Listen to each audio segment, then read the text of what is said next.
बिस्मिल्लाहिर्रहमानिर्रहीम। आज के इस लेक्चर में हम इंशाल्लाह चंद बेसिक इम्पॉर्टेंट कंसेप्ट्स क्लियर करने की कोशिश करेंगे।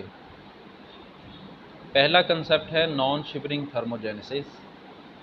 थर्मोजेनेसिस का मतलब होता है हीट प्रोडक्शन। कोल्ड वेदर में जब एंडोथर्मिक ऑर्गेनिज़म की बॉडी ठंडी हो रही होती है, उनका बॉडी टेम्परेचर लो हो रहा होता है, तो ऐसी हालत में हार्मोनल हीट प्रोडक्शन होती है। कुछ हार्मोन सिक्रीट होते हैं बॉडी के अंदर, और हमारी जो फैट होती है वो मेटाबोलाइज होना शुरू हो जाती है उसके नतीजे में, और जिसकी वजह से हीट प्रोड्यूस होती है और हमारा बॉडी का टेम्परेचर जो है वो नॉर्मलाइज हो जाता है।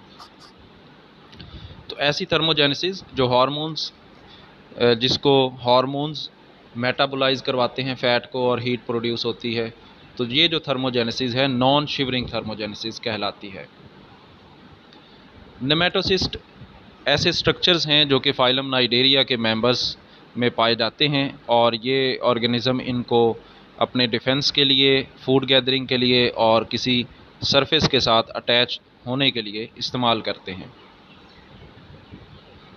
माइक्रोट्यूब्यूलर ऑर्गेनाइजिंग सेंटर ये एक ऐसा रीजन होता है सेल के अंदर जिसमें माइक्रोट्यूब्यूल्स फॉर्मेशन हो रही होती है। हेमेटोपोइसिस, पोइसिस का लफ्ज़ी मतलब होता है फॉर्मेशन।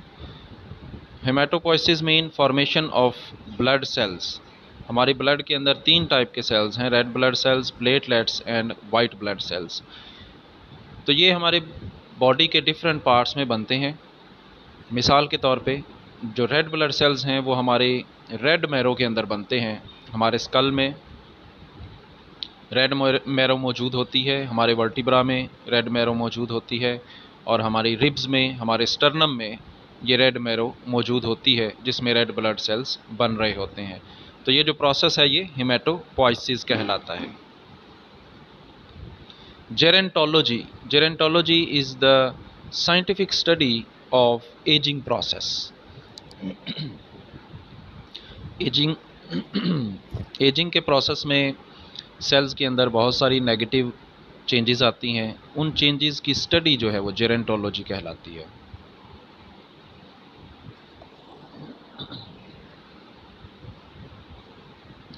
जिम्यूल,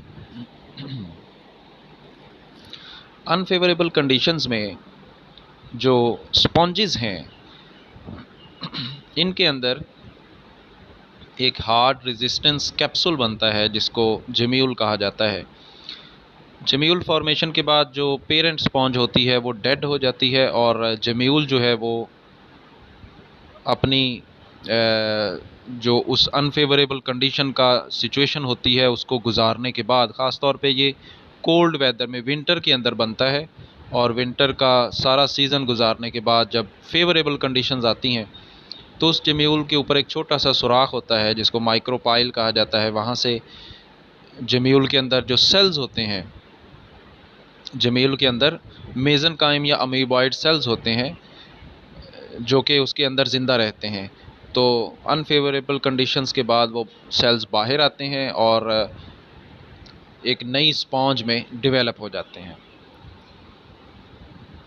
बर्सा ऑफ फेब्रिसियस ये एक लिम्फाइड टिश्यू का नाम है जो कि बर्ड्स के क्लोएका के करीब पाई जाती है।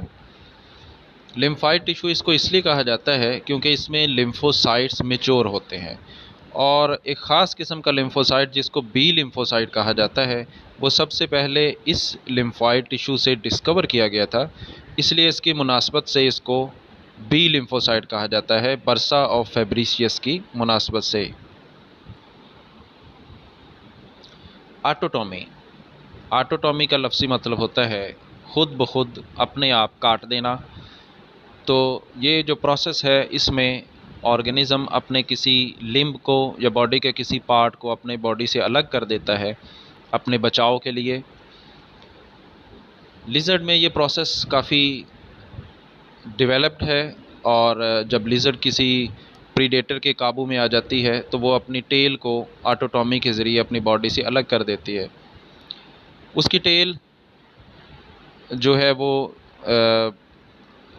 काफ़ी ज़्यादा मूवमेंट स्टार्ट कर देती है उसकी बॉडी से अलग होने के बाद, और प्रीडेटर जो है वो कंफ्यूज हो जाता है और लिजर्ड को बच निकलने का मौका नहीं मिल जाता है, और बाद में उसकी जो टेल है वो रीजनरेट हो जाती है। तो ये ऑटोटॉमी का प्रोसेस जो है ये डिफेंस मैकेनिज़्म के तौर पे इस्तेमाल होता है।